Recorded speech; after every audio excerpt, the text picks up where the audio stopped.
Bonjour à tout le monde, bienvenue à une parole d'encouragement aujourd'hui avec Pasteur Marie-Noël.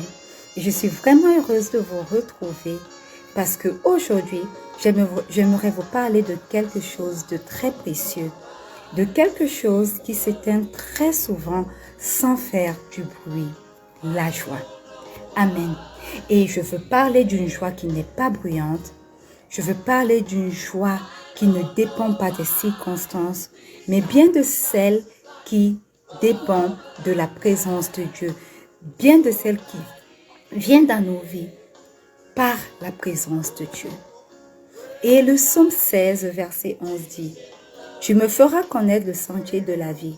Il y a d'abondantes joies devant ta face, des délices éternelles à ta droite. » Et ce passage de ce jour nous permet de voir que le Seigneur ne nous promet pas juste d'aller mieux, mais il nous montre un chemin, un sentier de vie où la joie peut renaître et où l'adoration, mes frères, mes sœurs, redevient naturelle.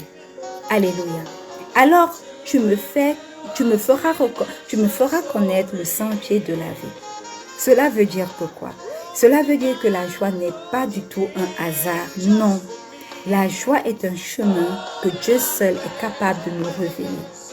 Et lorsque on se sent perdu intérieurement, lorsque nous avançons de manière mécanique, Dieu ne nous crie pas dessus, non. Il nous montre simplement et doucement la voie à suivre. Et le verset dit, il y a d'abondantes joies devant ta face. Mes frères, mes sœurs, remarquez bien, la joie ne vient pas d'abord de ce que Dieu donne, non. Mais la joie vient de là où il est. Voilà pourquoi cette partie dit, devant ta face, il y a d'abondantes joies devant ta face, devant la face de l'Éternel. Autrement dit, plus nous nous approchons de lui, plus la joie revient dans nos vies. Pas par obligation, non, mais par connexion. Alléluia. Et le verset dit, des délices éternelles à ta droite. Ici, le Seigneur nous parle de stabilité. Parce que la droite, c'est la place de l'appui, la place de la force. Ce n'est pas juste une joie fragile, non. Mais c'est une joie qui est stable, une joie qui est établie, une joie qui tient, même quand tout semble trembler autour de nous. Peut-être, mon frère, ma soeur, que tu continues de prier, mais sans chanter. Peut-être que tu adores, mais sans élan réel pour cette adoration. Et le Seigneur, laisse-moi te le dire ce matin, ne te condamne pas pour ça. Il t'invite simplement à changer de position, à revenir devant sa face. Alléluia. L'adoration, ce n'est pas forcer une émotion, non.